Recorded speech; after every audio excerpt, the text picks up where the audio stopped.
मित्रों, कौन सी स्त्री के भाग्य में संतान सुख की प्राप्ति नहीं होती है और उसे किस पाप के कारण जीवन भर निसंतान ही रहना पड़ता है? और एक पतिव्रता स्त्री को जीवन में ऐसे कौन से कार्य है जो कभी नहीं करना चाहिए, नहीं तो उसे संतान की प्राप्ति नहीं होती है। नमस्कार मित्रों, आपका अपने शारदा दृष्टि ज्ञान चैनल में स्वागत है।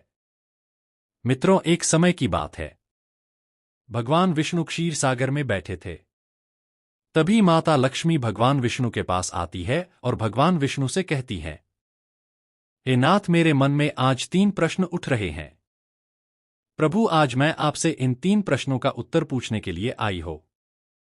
भगवान, आप मेरे इन प्रश्नों का उत्तर देकर आप मेरे व्याकुल मन को संतुष्ट कीजिए। तो भगवान विष्णु कहते हैं, हे प्रिय, तुम निश्चिंत होकर अपने तीनों प्रश्नों को मुझे बताओ। मैं अवश्य तुम्हारे प्रश्नों का उत्तर दूंगा और तुम्हारी चिंता का निवारण करूंगा।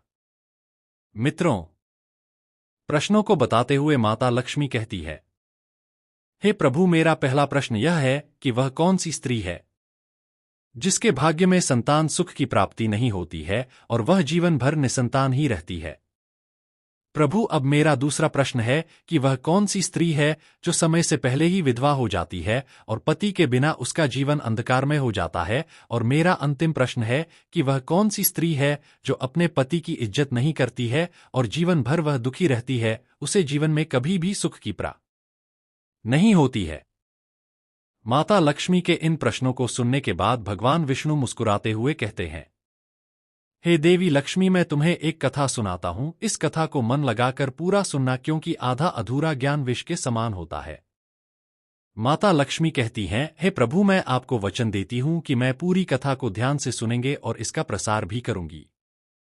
प्रभु, अब आप कथा सुनाई है, मैं आपके मुख से कथा सुनने के लिए व्याकुल हो रही हूं। मित्रों, भगवान विष्णु कथा सुनाते हुए कहते हैं, हे प्रिय, प्राचीन काल की बात है। विदेह नामक नगर में एक धनवान सेठ रहता था जिसका नाम संगम था। उस सेठ के 2 बेटे थे। सेठ ने अपने दोनों बेटों की शादी कर दी थी। सेठ के पास इतना धन होने के बाद भी दोनों पति पत्नी बहुत कंजूस और दुष्ट स्वभाव के थे और अपने माता पिता की ही तरह उसका बड़ा बेटा और उसकी पत्नी भी थी, किंतु छोटा बेटा इन सबसे अलग था। वह बहुत ही साधारण और सरल स्वभाव का था और उसकी पत्नी भी बहुत अच्छे स्वभाव की थीं। छोटी बहू का नाम सलाह था। नाम के अनुरूप ही उसके काम थे। वह सभी कामों में निपुण थी। वह अकेले ही घर के सभी काम करती थी। जब वह काम करने के बाद विश्राम करने के लिए बैठ जाती तो सेठ की पत्नी उसे गाली देती और उसका अपमान करती थी। कथा को आगे बताते हुए भगवान विष्णु कहते हैं, देवी लक्ष्मी, सेठ की बड़ी बहू को एक लड़का था और छोटी बहू सलाह को एक लड़की थी। सेठ की पत्नी हमेशा इस बात को लेकर छोटी बहू को कटु शब्द बोल दी और उसे ताना मारती थी। सेठ की पत्नी का स्वभाव इतना निर्दयी था कि उसे नगर के लोग भी पसंद नहीं करते थे। मित्रों, भगवान विष्णु आगे की कथा सुनाते हुए कहते हैं, हे देवी लक्ष्मी, सेठ की पत्नी अपनी छोटी बहू को सारा दिन परेशान करती और सबसे ज्यादा दुख देती थी। छोटी बहू बेचारी सीधी सादी थी। वह चुपचाप सब कुछ सहन कर लेती थी। छोटी बहू सुबह जल्दी उठकर साफ सफाई करती, उसके बाद पूजा करती, उसके बाद वह फिर से घर के काम में लग जाती और दिन भर काम करने के बाद वह थक जाती थी। उसे रात्रि को ही सोने को मिलता था। इतना करने के बाद भी सेठ की पत्नी अपनी छोटी बहू से ईर्ष्या करती थी। जब छोटी बहू काम करती तो उसकी सास आकर उसे ताना मारती थी कि तेरे हाथ में जान नहीं है क्या? तू जल्दी जल्दी काम कर, मैं बाहर जा रही हूं। मेरे लौटकर आने से पहले तो भोजन बनाकर तैयार रखना और आते ही मैं सबसे पहले भोजन करूंगी। और सुन, अन्न का एक दाना भी बर्बाद न हो पाए।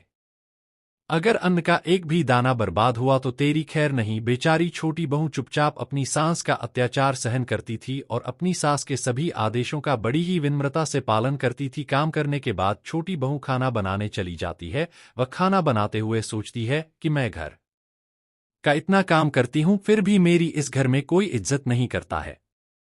इतना सब करने के बाद भी सासू मां किसी न किसी बात को लेकर मुझे ही बातें सुनाती रहती है। पता नहीं कब उनकी यह ताना देने की आदत जाएगी।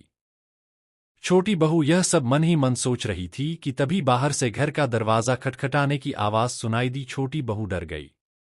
उसने सोचा, अभी तो भोजन भी नहीं बनाया लगता है। मेरी सास आप जल्दी लौट आई। अब वह फिर से ताना मारेगी। फिर जल्दी से छोटी बहू ने दरवाजा खोला तो उसने देखा कि द्वार पर एक सन्यासी महात्मा खड़े हैं, जिनकी बड़ी बड़ी जटाएं, मस्तक पर लंबा टीका लगा हुआ था, मुखमंडल पर तेज था। छोटी बहू ने सन्यासी को प्रणाम किया। सन्यासी ने आशीर्वाद दिया, बेटा सदा सुहागिन रहे। सन्यासी ने कहा, हे पुत्री, मुझे बड़ी भूख लगी है, तुम मेरे लिए कुछ भोजन का दान करो।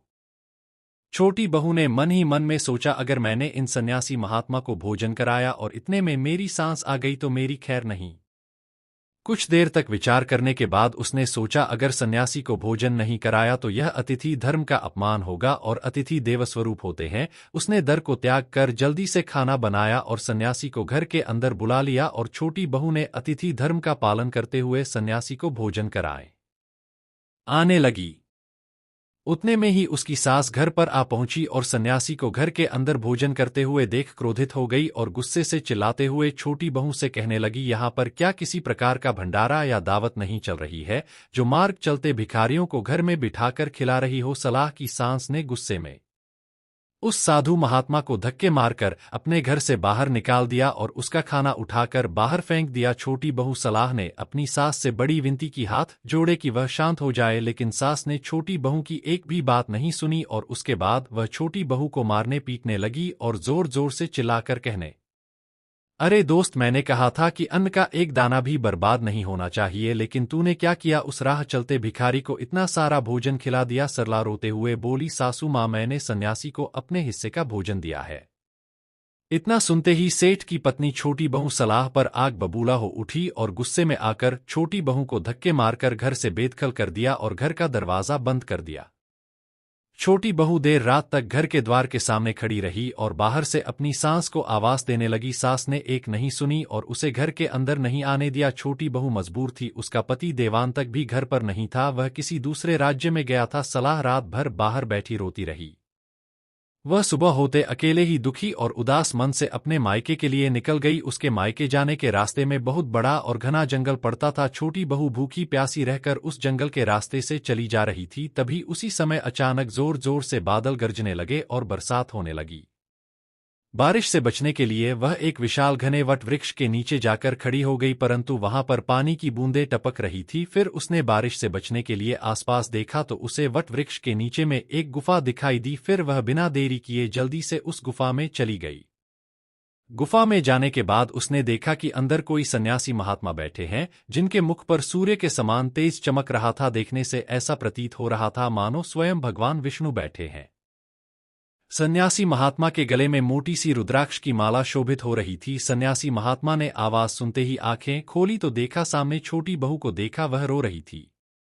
यह देखकर साधु महात्मा ने पूछा, पुत्री, तुम इस विशाल घने जंगल में इतनी बारिश में अकेली क्या कर रही हो? फिर वह रोते हुए सारी बात साधु महाराज को बताती है। छोटी बहू की बात सुनने के बाद सन्यासी महात्मा ने कहा, पुत्री, इसका कारण केवल बस इतना है कि तुमने पुत्र को जन्म देकर एक पुत्री को जन्म दिया है, जिसके कारण तुम्हें तुम्हारी सास के ताने सुनने पड़ते हैं और उसका अत्याचार सहना पड़ता है। पुत्री, तुम चिंता मत करो, मैं तुम एक पर्ची देता हूं। इस पर्ची पर जैसा लिखा है, यदि तुम पूरी निष्ठा के साथ करोगी तो तुम्हें एक गुणवान और विद्वान पुत्र की प्राप्ति होगी।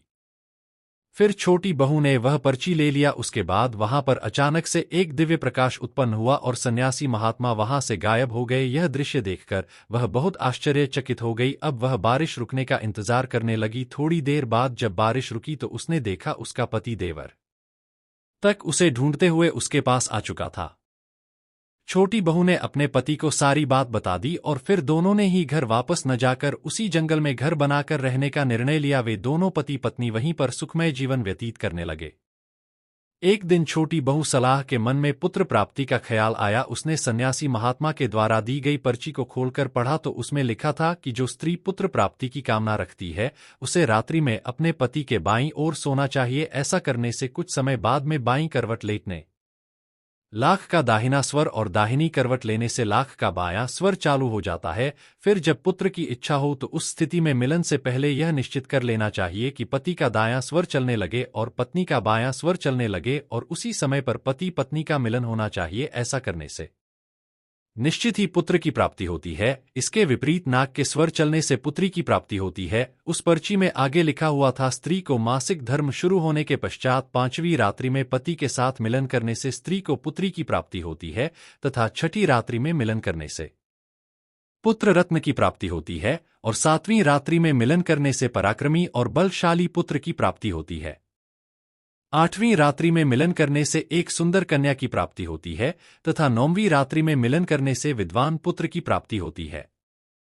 10वीं रात्रि में मिलन करने से सुंदर आचरण वाली एक सुंदर कन्या प्राप्त होती है। 11वीं रात्रि में मिलन करने से गुणवान बुद्धिमान पुत्र की प्राप्ति होती है। छोटी बहू ने अपने पति के साथ 11वीं रात्रि में मिलन किया और उसके बाद गर्भ धारण किया। फिर दूसरे दिन उसका पति खाना बनाने के लिए जंगल में सूखी लकड़ी काटने के लिए चला गया और छोटी बहू झोपड़ी में अकेली थी। फिर अचानक से तेज हवा का झोंका आया और छोटी बहू की झोपड़ी ओर गई। फिर वह दौड़ती हुई वह उसी विशाल वट वृक्ष में बनी गुफा में जाकर छिप गई जहां पर उसे वह सन्यासी महात्मा मिले थे। छोटी बहू वहां अपने पति के आने की राह देख रही थी। तभी वह देखती है कि अचानक से उस वट वृक्ष की पत्तियां तेजी से हिलने लगती है और वहां पर 2 राक्षसी प्रकट हो गई। वह दोनों राक्षसी अत्यंत मायावी और देखने में विशालकाय थी।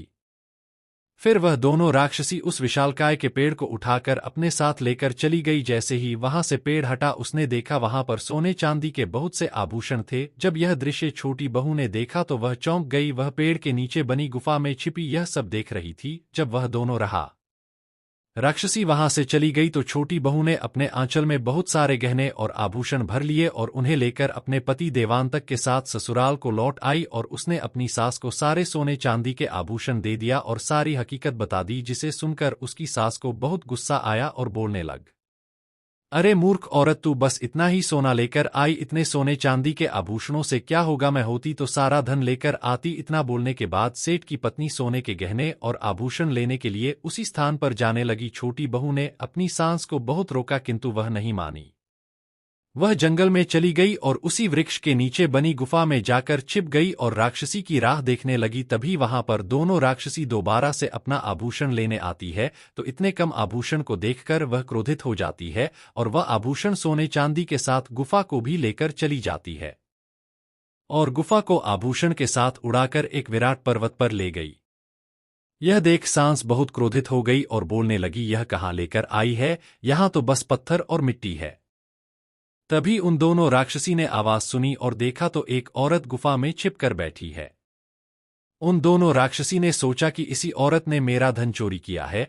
फिर राक्षसी ने गुस्से में सांस को बाहर निकाला और उस पहाड़ से नीचे फेंक दिया। जमीन पर गिरते ही सांस की मौत हो गई। मित्रों, भगवान विष्णु माता लक्ष्मी से कहते हैं, हे देवी, मेरी कथा समाप्त हुई। अब मैं तुम्हें तुम्हारे प्रश्नों के उत्तर देता हूं।